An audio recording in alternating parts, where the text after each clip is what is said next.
Subscribe now and press the bell icon. Never miss an update. Hello and welcome सभी दोस्तों का इस YouTube channel पर जिसका नाम है स्टडी विद पीएन लोधा। मित्रों, रीट भर्ती हेतु हिंदी का मॉडल पेपर नंबर 24 लेकर आया हूँ। पूरे के पूरे 30 क्वेश्चन हैं। लैंग्वेज फर्स्ट हिंदी है, लैंग्वेज सेकंड हिंदी है, लेवल 1 से हो या लेवल 2 से हो, बेस्ट ये मॉडल पेपर रहने वाला है साथियों। यहाँ पर 25 कर दीजिए, वहाँ पर मेन एग्जाम में आप कम से कम 29 तक टच हो जाएंगे। 28-29 क्वेश्चन बड़े आराम से हो सके तो पूरे ही 30 क्वेश्चन आप सही कर सकते हो साथियों। तो चलिए वीडियो को शुरू करते हैं। पहला क्वेश्चन क्या है, निम्न में से विराम चिन्हों के सही प्रयोग वाला वाक्य है। विकल्प 1 को देखिएगा। राम ने पूछा, ये कबूतर खरगोश व पिल्ले आपके हैं। दूसरा है, राम ने पूछा, ये कबूतर, फिर ये विराम चिन्ह लगा हुआ है, खरगोश व पिल्ले आपके हैं। फिर राम ने पूछा, ये कबूतर खरगोश व पिल्ले आपके हैं। वही ऑप्शन है सारे, लेकिन सही विराम देखना है। तो मित्रों यहाँ पर देखिए, ये दोनों सेम चिन्ह है। यहाँ पर ये चिन्ह लगा हुआ है अर्धविराम का। अब यहाँ पे अगर हम बात करें तो यहाँ पर प्रश्न पूछा जा रहा है। इस एक शब्द से ही आप पकड़ सकते हो कि क्या ये खरगोश व पिल्ले आपके हैं, आपके हैं। यहाँ पर राम ने पूछा तो प्रश्नवाचक, तो ये प्रश्नवाचक चिन्ह कहीं पे भी नहीं लगा हुआ है और जगह पे। तो साथियों चौथा विकल्प सही रहेगा आपका प्रश्न संख्या 1 में। चलिए नेक्स्ट प्रश्न नंबर 2 पे देखेंगे साथियों। देखिएगा एक एक क्वेश्चन को अच्छी तरह से, लेकिन मैं आपको बता दूं कि शिक्षण वीडियो का टेस्ट नंबर 30 इसके पहले मैंने अपलोड किया है। वो वीडियो बहुत ही इंपॉर्टेंट है। अगर नहीं देखा है, नहीं मिल रहा है, तो वो वीडियो आपको इस वीडियो के लास्ट में एंड स्क्रीन में लगा दिया है मैंने। लास्ट के जो 10 सेकंड इस वीडियो के बचेंगे उसमें वो वीडियो आ जाएगा साथियों। तो चलिए प्रश्न नंबर 2, निम्न में से सही वर्तनी वाला शब्द है सुश्रूषा, शुश्रूषा, सुश्रूषा और सुश्रूषा।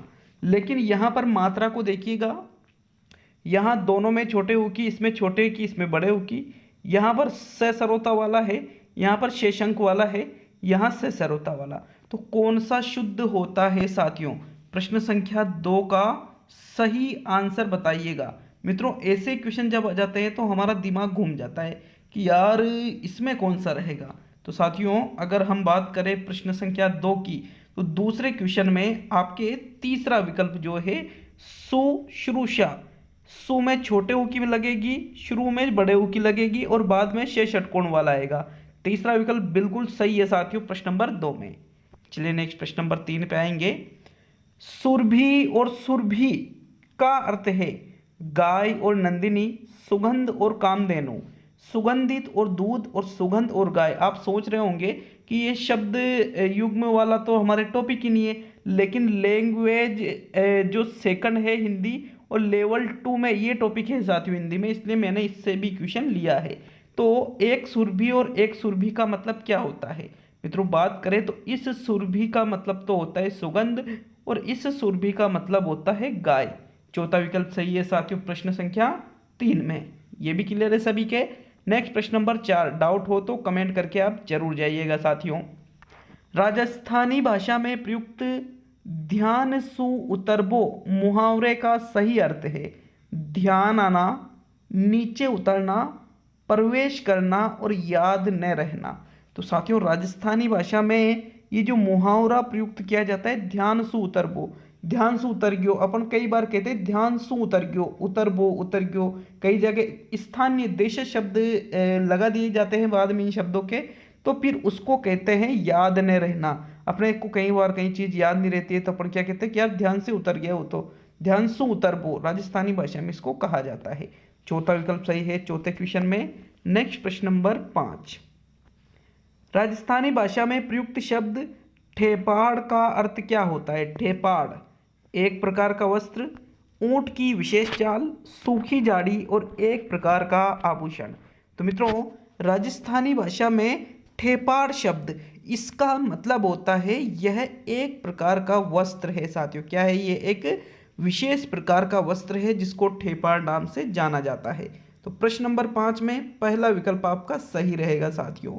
चलिए नेक्स्ट प्रश्न आता है 6, किस वाक्य में क्रिया वर्तमान काल में हुई है। यूं नहीं पूछा है कि वर्तमान काल का कौन सा वेद है, लेकिन पूछा क्या है, वर्तमान काल में हुई है। तो उसने फल खा लिए, खा लिए, खा लिए मतलब भूतकाल में चला गया क्योंकि क्रिया पूरी हो चुकी है। मैंने तुम्हारा पत्र पढ़ा था, पढ़ा था, पढ़ लिया, अर्थात पढ़ लिया तो फिर ये भी भूतकाल में। अचानक बिजली कौंध उठी, अब बिजली कौंध उठी मतलब यहाँ पर बिजली जो है वो गर्जना हो चुकी है, तो फिर ये भी भूतकाल में। और गीता विद्यालय जाती है, साथियों जाती है वर्तमान की बात है, ऐसा नहीं है कि पहले जाती थी या जाएगी भविष्य में, नहीं, जाती है वर्तमान की बात की जा रही है साथियों।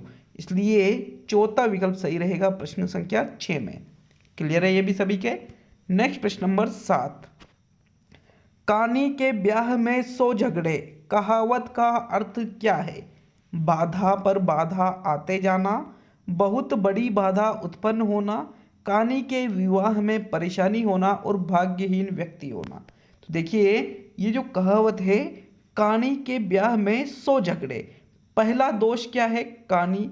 दूसरा क्या है, बार बार झगड़े हो रहे, मतलब पहले ही बाधा थी और फिर दोबारा बाधा के ऊपर बाधा आते जाना, इसको कहते हैं कानी के ब्याह में 100 झगड़े। विकल्प नंबर 1 बेशक 100% आपका सही आंसर है साथियों। चलिए आगे बढ़ेंगे प्रश्न नंबर 8 पे। 99 के फेर में पड़ना मुहावरे का अर्थ है गिनती के फेर में पड़ना, व्यर्थ के चक्कर में फंसना, धन जोड़ने की चिंता में रहना और आगे पीछे होना। तो मित्रों 99 के फेर में पड़ गया, कई बार सुना होगा आपने इस शब्द को, इस वाक्य को, कि वो तो 99 के फेर में पड़ गया, मतलब धन जोड़ने की चिंता में रहना ही 99 के फेर में पड़ना इसका अर्थ है साथियों। तीसरा विकल्प सही रहेगा आपका प्रश्न नंबर 8 में। चलिए आगे देखेंगे प्रश्न नंबर 9 को। मिश्र वाक्य का उदाहरण नहीं है, मतलब 3 विकल्प तो आपको कैसे मिलेंगे मिश्र वाले। एक विकल्प मिलेगा ऐसा आपको जो मिश्र का उदाहरण नहीं रहेगा और वही आपका राइट आंसर रहेगा, तो ढूंढिए उसको। उसने कहा कि मैं निर्दोष हूँ, जो लड़का गाता है वह आ रहा है, यह कच्चा आम है इसलिए खट्टा है, और बादल खूब गरजे किंतु वर्षा नहीं हुई। तो साथियों वह वे जो 2 वाक्यों को जोड़ने का कार्य करे समुच्चय बोधक अव्यय कहलाते हैं, और यह वे संयुक्त वाक्य में प्रयुक्त किए जाते हैं, अर्थात चौथा विकल्प संयुक्त वाक्य का उदाहरण है न कि मिश्र का। बाकी पहला दूसरा तीसरा तीनों ही मिश्र के उदाहरण हैं, लेकिन चौथा किसका उदाहरण है, संयुक्त वाक्य का। तो विकल्प नंबर 4 सही है आपके 9वें क्वेश्चन में। नेक्स्ट आता है प्रश्न नंबर 10। ठीक समय पर होने वाला के लिए एकल शब्द होगा सामयिक, समकालीन, तत्कालीन और असामयिक। ऐसे टेस्टों को हल करने से ही सिलेक्शन होता है लास्ट में ऐसे टेस्ट हल करना अत्यंत आवश्यक कार्य है साथियों, बहुत ही जरूरी मान लीजिए ऐसे टेस्टों को हल करना। तो साथियों देखिएगा, ठीक समय पर होने वाला, इसके लिए एकल शब्द, इसको कहा जाता है सामयिक। क्या कहा जाता है इसको, सामयिक। देखिए चौथा तो असामयिक तो बिल्कुल गलत है। समकालीन, वर्तमान समय में होने वाली चीज होती है समकालीन।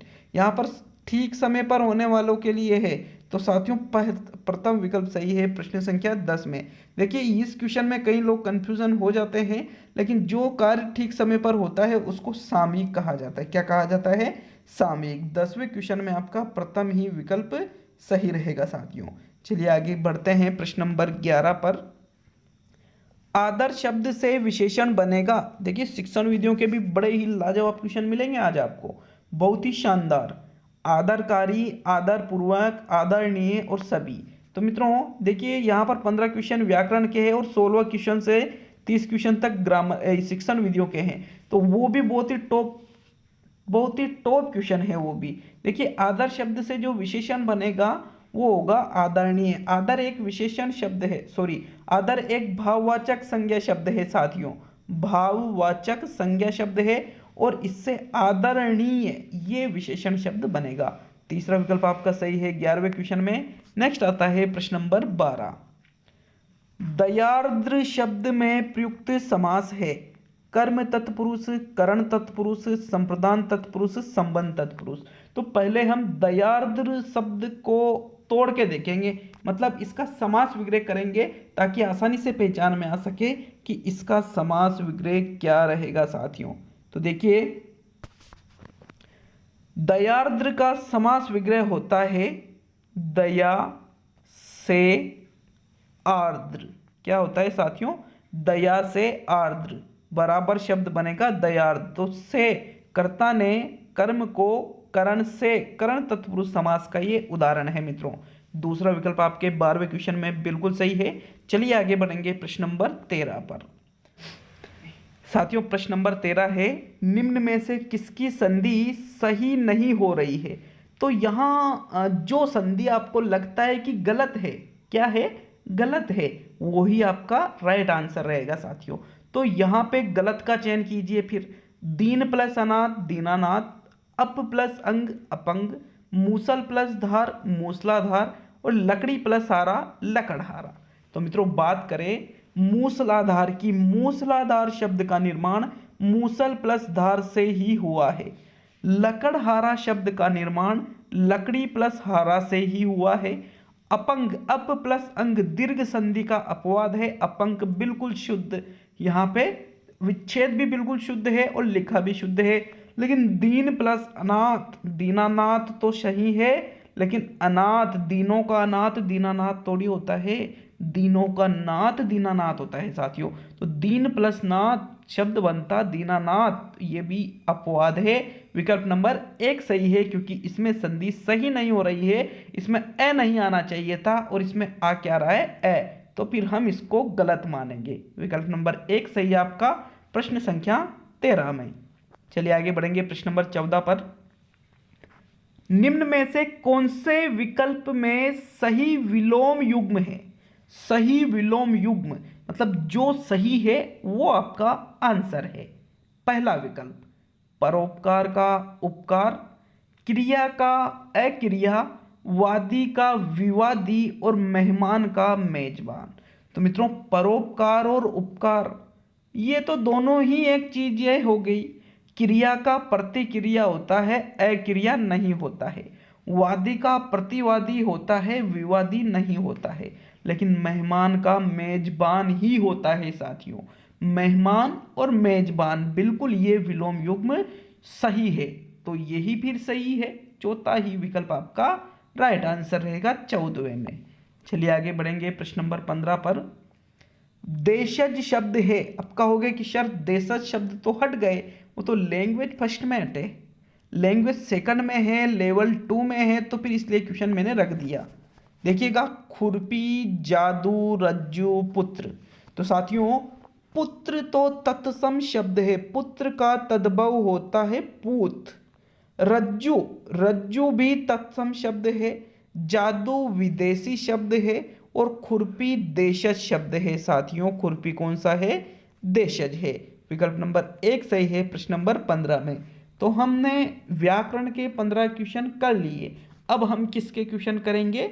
शिक्षण विधियों के 16 से 30 तक सभी टॉपिक जितने भी आपके हिंदी में हैं सभी की शिक्षण विधियों के क्वेश्चन है ये। ऐसा नहीं है कि सारे जो क्वेश्चन है वो एक ही टॉपिक से ले लिए, नहीं, संपूर्ण सिलेबस कवर किया गया है साथियों इस टेस्ट में। अच्छा लगता है वीडियो तो लाइक जरूर करिएगा साथियों।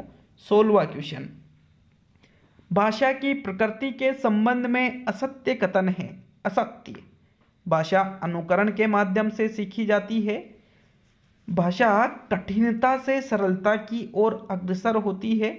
भाषा असामाजिक प्रक्रिया है और भाषा स्थूल से सूक्ष्म की ओर अग्रसर है।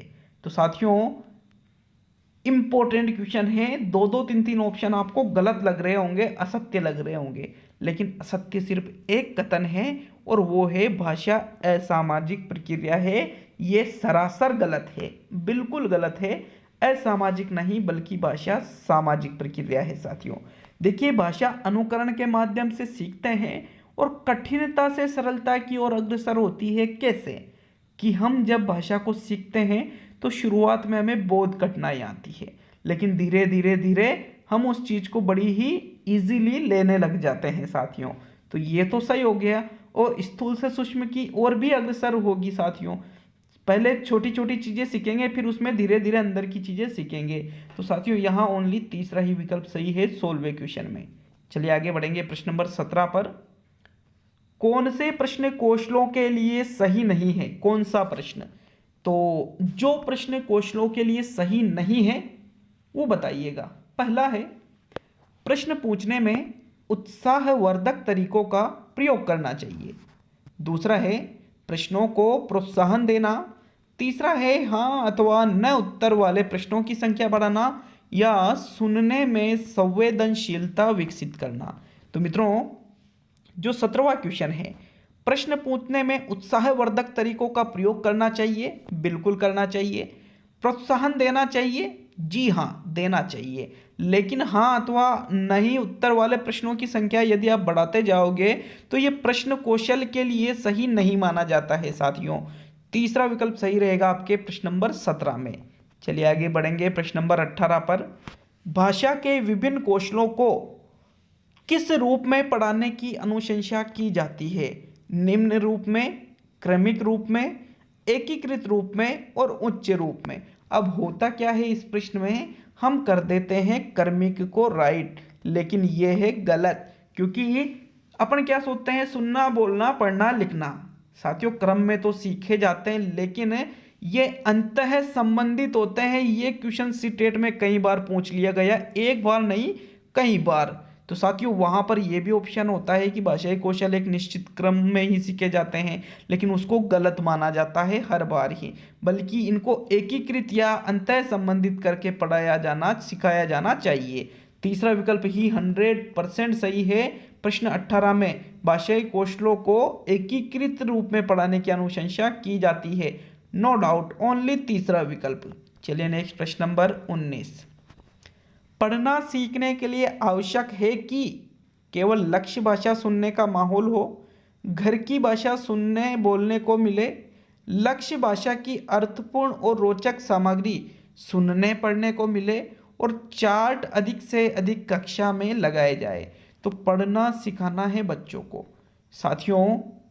सबसे इम्पोर्टेंट चीज़ रहेगी जो लक्ष्य भाषा, मतलब जिस भाषा को आप सिखाना चाहते हो उसकी अर्थपूर्ण और रोचक सामग्री सुनने को भी मिले और पढ़ने को भी मिले, तो अपने आप बच्चा उस भाषा को बड़ी ही आसानी से सीख जाएगा। तीसरा विकल्प सही रहेगा प्रश्न 19 में। चलिए नेक्स्ट आगे बढ़ेंगे प्रश्न नंबर 20 पर। छात्रों को बोलने, लिखने, पढ़ने में अभ्यास कराना इस सिद्धांत का कार्य है। स्वाभाविकता का सिद्धांत, क्रियाशीलता का सिद्धांत, रुचि का सिद्धांत और वैयक्तिक भिन्नता का सिद्धांत। तो बोलने, लिखने, पढ़ने में अभ्यास कराना, अभ्यास किस में करोगे साथियों? क्रियाशीलता के सिद्धांत में आप अभ्यास करोगे, क्योंकि क्रियाशीलता में करके सीखा जाता है और करके मतलब अभ्यास करना। तो दूसरा विकल्प आपका सही रहेगा प्रश्न 20 में। चलिए आगे बढ़ेंगे प्रश्न नंबर 21 पर। तो मित्रों 21वां क्वेश्चन देखेंगे। शिक्षण की जिस विधि में शिक्षक अत्यधिक सक्रिय व छात्र अत्यधिक निष्क्रिय रहते हैं उस विधि का नाम है अवलोकन विधि, कहानी विधि, प्रश्नोत्तर विधि और नाटकीकरण विधि। तो शिक्षक तो बहुत ज़्यादा सक्रिय और छात्र बहुत ज़्यादा निष्क्रिय, ऐसा होता है कहानी विधि में। किस में होता है साथियों? कहानी विधि में। दूसरा विकल्प सही है, क्योंकि बोल कौन रहा है? शिक्षक, तो शिक्षक सक्रिय। सुन कौन रहे? छात्र, तो छात्र निष्क्रिय। दूसरा विकल्प 21 में। चलिए नेक्स्ट प्रश्न नंबर 22। इस विधि में मातृभाषा के माध्यम से किसी नवीन भाषा को पढ़ाया जाता है। यह कथन कौन सी विधि के संदर्भ में कहा गया है?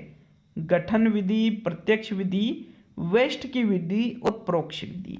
तो मातृभाषा के माध्यम से नवीन भाषा को पढ़ाना, प्रत्यक्ष में तो ऐसा होता नहीं, बल्कि ये होता है परोक्ष विधि में साथियों। चौथा विकल्प आपका 22 में राइट है। चलिए आगे बढ़ेंगे प्रश्न नंबर 23 पर। 23वां क्वेश्चन। कोरोना महामारी के दौरान दूरदर्शन डीडी राजस्थान पर चलाए गए शिक्षा कार्यक्रम का नाम है शिक्षा दर्पण, शिक्षा वाणी, शिक्षा दर्शन और शाला दर्पण। तो शाला दर्पण तो स्कूलों के लिए होता है साथियों, ये कोई कार्यक्रम नहीं है। शिक्षा दर्पण नहीं, शिक्षा वाणी नहीं, बल्कि उस कार्यक्रम का नाम था शिक्षा दर्शन। तीसरा विकल्प आपका सही रहेगा प्रश्न नंबर 23 में। चलिए नेक्स्ट आगे बढ़ेंगे साथियों प्रश्न नंबर 24 पर। 24वां क्वेश्चन क्या है देखेंगे प्रश्न नंबर 24वें को। अर्थ ग्रहण के कौशल के विकास के लिए अधिक उपयोगी है व्याकरण शिक्षण, समाचार वाचन, मौन वाचन और सहस्वर वाचन।